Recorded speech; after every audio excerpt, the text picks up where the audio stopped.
नमस्कार शेतकरी मित्रांनो, स्वागत आहे तुमचं आपल्या किशोर शिंदे मराठी यूट्यूब चॅनलवरती। मित्रांनो, बघा, आपल्या राज्याचे कृषी मंत्री धनंजय मुंडे साहेब यांनी काल घोषणा केली की शेतकऱ्यांच्या खात्यामध्ये उद्या 10,000 रुपये जमा होणार आहेत। खरीप हंगाम 2023 मधील कापूस सोयाबीन उत्पादक 65 लाख शेतकऱ्यांना 2,500 कोटी अर्थसहाय्य वितरित होणार आहे। विशेष म्हणजे शेतकऱ्यांच्या खात्यामध्ये उद्याच सोमवारी 30 सप्टेंबर रोजी 10,000 रुपये जमा होणार असल्याची माहिती राज्याचे कृषी मंत्री धनंजय मुंडे साहेब यांनी दिलेली।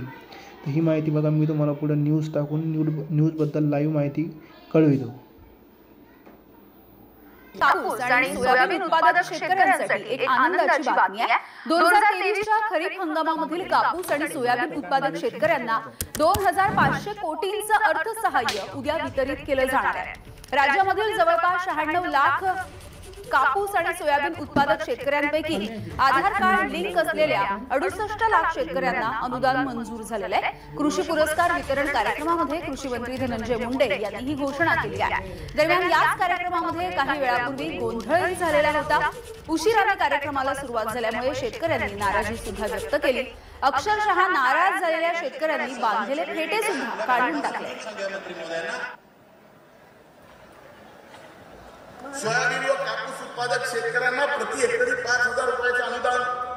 दादा, आपण आपल्या भाषणामध्ये याबाबत निर्णय घ्यावा। सोयाबीन हमी भाव केंद्र या ठिकाणी चालू करणं, 19 लाख मेट्रिक टन सोयाबीन खरेदी करायची परवानगी राज्य सरकारला या ठिकाणी नाफेड आणि एनएसएसकडून मिळालेली आहे। खाद्यतेल, सोयाबीन, सोयाबीन इत्यादी उत्पादनावर आयात शुल्क लावून सोयाबीन उत्पादन शेतकऱ्याला या ठिकाणी नक्कीच आपण मदत करतो। कांद्यावरील निर्यात मूल्य वाढवलं, नॅनो खताच्या वापरास या ठिकाणी प्रोत्साहन दिले। वरील सर्व निर्णयाच्यामुळे महाराष्ट्रात अन्नधान्य उत्पादनामध्ये लक्षणीय वाढ झाली आहे।